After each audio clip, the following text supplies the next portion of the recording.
지난해 문재인 전 대통령의 청와대 퇴거 시점을 두고 정치권에서는 거친 논란이 벌어졌습니다.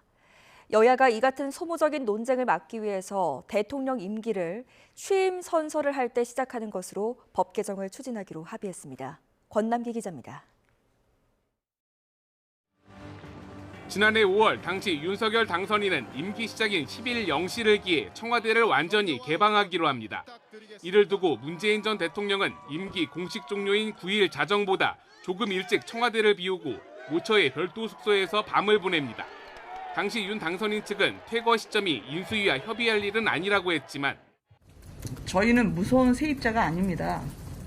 저희 주무시는 분을 저희가 어떻게 나가라고 합니까? 민주당은 최소한의 예의도 찾아볼 수 없다며 강하게 반발했습니다. 전임 대통령 임기 만료일에 다음 날 0시를 임기 개시 시점으로 규정한 현 공직선거법에 맞추다 보니 한밤 퇴거와 같은 부자연스러운 상황 속에 신구 갈등이 벌어진 겁니다.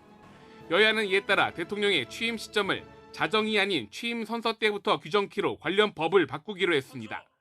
이는 취임에 즈음하여 선서를 한다는 헌법 69조의 취지를 살리는 측면도 있습니다.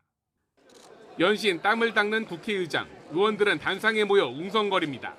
지난 2월 민주당 이재명 대표의 체포동의안 표결은 반대를 의미하는 불을 쓴 손글씨 해석을 둘러싸고 논란이 벌어지며 개표에만 1시간 넘게 걸렸습니다.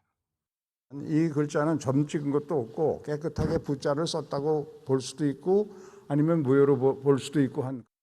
여야는 같은 논란이 반복되는 걸 막기 위해 국회 본회의 무기명 투표는 원칙적으로 전자장치를 쓰도록 국회법도 바꾸기로 했습니다.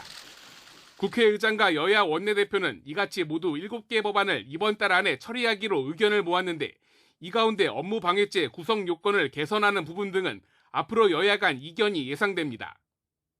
국민의힘 주호영 원내대표의 임기는 오는 7일로 끝나고 민주당 박홍근 원내대표의 임기도 한 달이 채 남지 않았습니다. 이번 합의사항은 차기 원내 사령탑 사이 다시 조율을 거칠 가능성도 높습니다. YTN 권남기입니다.